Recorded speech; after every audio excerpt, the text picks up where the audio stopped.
Halo, nama saya Gani. Saya ingin melakukan challenge kartu bercerita. Tadi saya mendapatkan pasar. Jadi di pasar yang saya ingin melakukan challenge, tadi saya mendapatkan chef. Jadi ada seorang chef. Ya pun baru dipecat dari restorannya. Dan ia butuh duit untuk menjalani kehidupannya.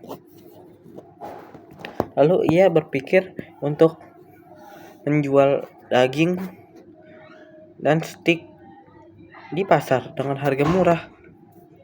Tapi dia tidak tahu cara mendapatkan daging yang murah. Lalu pun dia ke pasar, lalu membuka kedai steaknya dia. Awalnya dia menjual dengan harga biasa, tetapi kata orang itu kemahalan. Kartu bercerita kedua adalah pasar. Setelah itu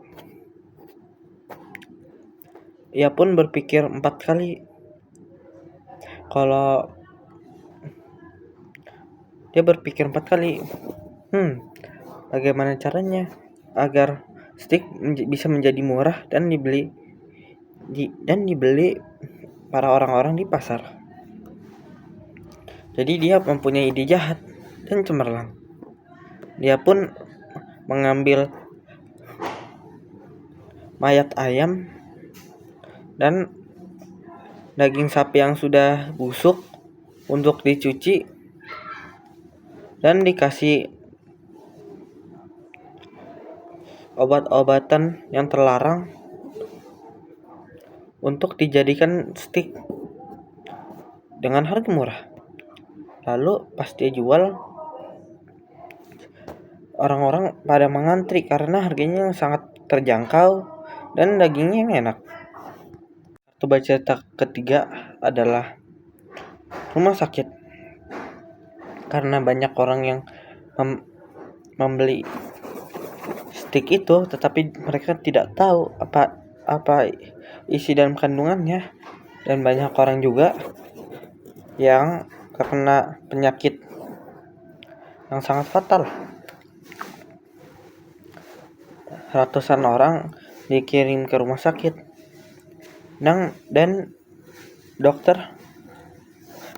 dokter pun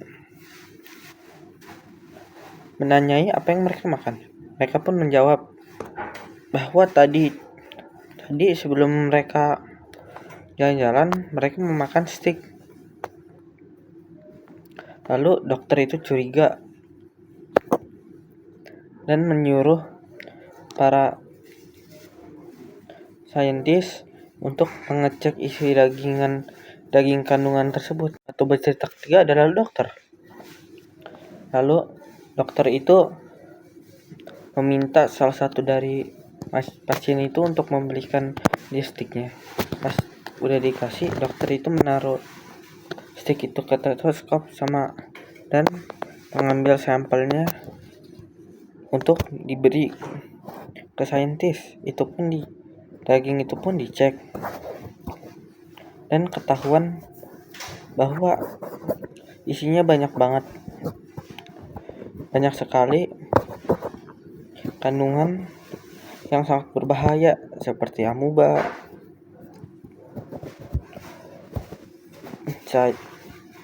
obat-obatan terlarang, dan bakteri jahat. Dokter itu pun murka dan menelpon polisi untuk beginian. Kartu bercerita kelima adalah polisi. Setelah dokter itu menelpon polisi dan memberitahu kalau ini ancamannya sangat berbahaya, polisi pun bergegas untuk kejadian lokasi. Sang chef pun kaget dan lari. Di situ pun sang chef ditangkap dan dijatuhi hukuman 29 tahun atas racuni orang dan perilaku pembunuhan karena dia telah membunuh satu anak kecil yang berumur 7 tahun. Lalu duit dia pun diambil sama polisi untuk dijadikan sebuah saksi.